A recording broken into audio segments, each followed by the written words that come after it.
So I read the 134 pages, you Congress people, a year ago that you leftists did. I love how you always have to bring your DEI crap into it. That has no place in healthcare. I just want you to know it doesn't. I mean, you've got an American Nurses Association and a bunch of experts that aren't experts to make this about care, but no, it's just what the universities do. It's racist. Care is care, but because you're all focused, on the segregation and American disabilities, and how does that have anything to do with everything else that's in here, which is about page after page of staff punching children in the face? I mean, not just one. I mean, different staff. It's all I could think is, and it's not just UHS. It's Acadia. It's Vibrant, which used to be Sequel Schools. I mean, these CEOs must stand outside the prison system and just offer jobs as the new release sex offenders or child abusers get out and just say, hey, come on over to my residential or my acute psychiatric facility and we'll hook you up. Because it's page after page of all these different ones. So how? And this has gone on for years. So does it not run through Congress's mind? Does it not? Do you not stop and realize that the problem, where is the problem? You could say it's the staff. Oh, it definitely is. But who's hiring them? Executives. They're running the show. They do. They run the show. They run the show. They run the show even down to staffing. That's the reason UHS can't keep anybody at their Wisconsin location, because people, have limits. They took mechanical restraints away. So your report here talks about restraints. I'm not really sure why any residential treatment center is using restraints, unless you mean like holds. But let me explain something. The whole reason mechanical restraints were created to begin with was because physical holds, holding a patient in a physical hold, is more likely to lead to harm. So when I started working at UHS, I'm not there anymore. I mean, nobody lasts very long. And I realized that, 10 years ago, I mean, because here's how shady it is. I never worked for any of their locations in Illinois. I live in Illinois, but they've been around in Illinois since the 70s. They have like 10 hospitals, 10 freestanding psych hospitals. But I go to orientation in Milwaukee, when I started there, and their staff, thinks that they're just a new company. They're like, yeah, we've had some mistakes and the state had to shut us down for a little bit the first year because we're trying to find our way. We're new. And I'm like, what are you talking about? UHS has been around for at least 50 years. They know exactly what they're doing. So they may be able to pull that off to the, Wisconsin. But no. They've been around since like mid-60s, 70s, for sure 70s in Illinois. So they know exactly what they're doing. The only difference, the worst thing they weren't good back then, but what's even worse now is they took mechanical restraints away 10 years ago at at Hartgrove, at Streamwood, at River's Edge, just to name a few of the UHS locations in Illinois.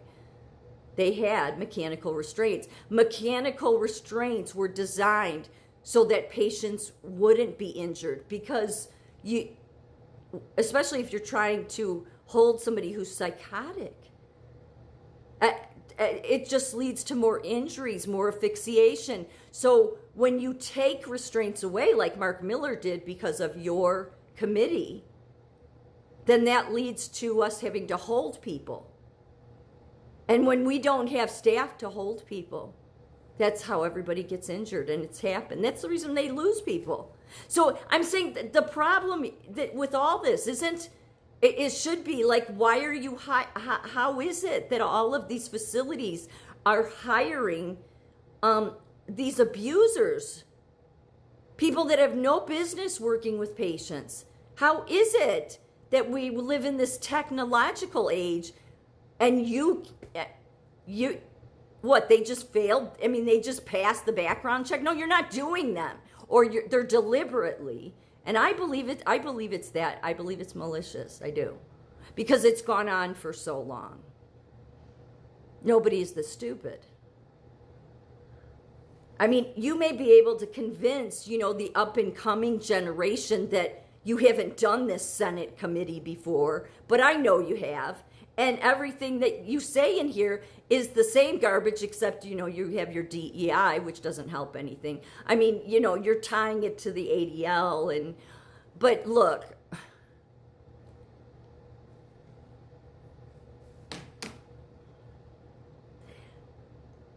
everything the CEOs do of these places gets people more injured, more hurt, no therapeutic value.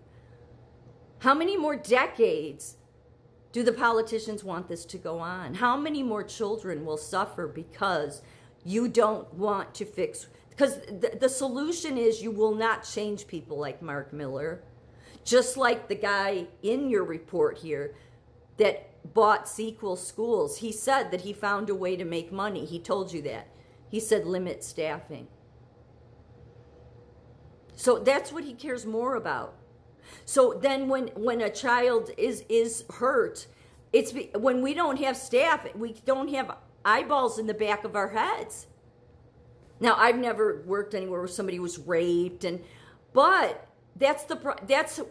in nursing we used to have this word that was a positive word, but they don't like it much anymore. I mean, not the executives, but it was called being proactive. Nurses, everything was about being proactive, planning for what could happen. Well, yeah, so the executives, they don't like that word. They plan for what likely won't happen, and then when the disaster happens, then they want to blame staff. No, I mean, I'm not saying not to arrest people that are abusers and all that, but the problem is why do they keep hiring at all these different locations where children are being abused? You don't look at you don't look at the CEO and then maybe tell DOJ, like, something needs to be done here. We need to protect vulnerable children. And the quickest solution and fix to this is if somebody ethical, that's a billionaire, would open some psych hospitals and then let the nurses and doctors that work in psych, that care, have the power back because they've all taken it away. And what have they done? It's led to all this. It just gets worse. So you're not doing anybody any good. But I don't think you intend to. I mean, this stuff I've read for years. It's sad. It's very sad. And then they like to say this. In light of these incidents, DuVo's leadership told committee staff it is the first residential treatment facility provider to implement GuardOne, a technology that comes from the prison industry. Yeah, yeah, of course it did. Yeah, and UHS implemented it. So they spent all this money on this technology, and what it is it's basically putting a tracking device on children, a dog collar, but they put it on their wrist or their ankle. And it tracks them, and then with an iPad, we have to get in a certain amount of distance, and then we hit it and it knows, yeah. So instead of spending money on having more staff, you bought into this. This does not. It still isn't going to save a patient if we don't have enough staff. So we need brand new psych facilities so that they can be of better quality care, better outcomes, and have real therapeutic value with people working in them with enough staff that care. And then patients will stay away from all of these other places that are just warehouses of neglect. But that's what this should be saying. Instead, you're saying all the same bullshit that you said 10 years ago about this.